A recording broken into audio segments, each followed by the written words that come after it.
এটা আমার কেক, আমি বানিয়েছি। মাশাআল্লাহ মাশাআল্লাহ, এত সুন্দর হবে যে আমি বুঝতেও পারিনি। এটা আমার তৃতীয়বারের মতো কেক বানানো। প্রথমবার একটা কেক বানিয়েছি, সেটা হয়েছে কিন্তু এত ভালো হয় নাই, ভিতরে একটু কাঁচা কাঁচা ছিল। দ্বিতীয়বার বানিয়েছি, মাশাআল্লাহ ভালো হয়েছে। এখন তৃতীয়বার বানিয়েছি, আর একটু ভালো হয়েছে। মাশাআল্লাহ মাশাআল্লাহ, দেখেন এতটা সফট হয়েছে, আমি কল্পনাও করতে পারি নাই। আমার খুব ভালো লাগছে, আমার খুবই ভালো লাগছে।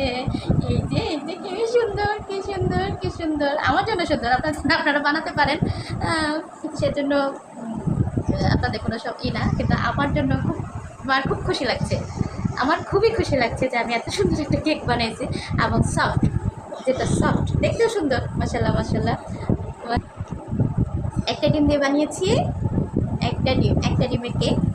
মাশাআল্লাহ দেখতেও সুন্দর হয়েছে। এখন খেতে কেমন হয়েছে জানি না, খেয়ে দেখতে হবে। বাবা দেখো,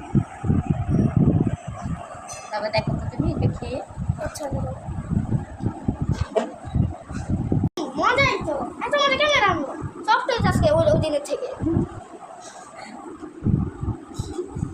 আসলে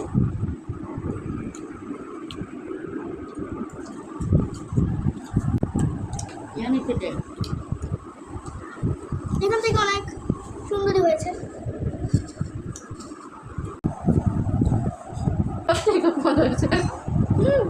আলহামদুলিল্লাহ, অনেক মজা হয়েছে। আপনারা বললেন পারফেক্ট হয়েছে কিনা।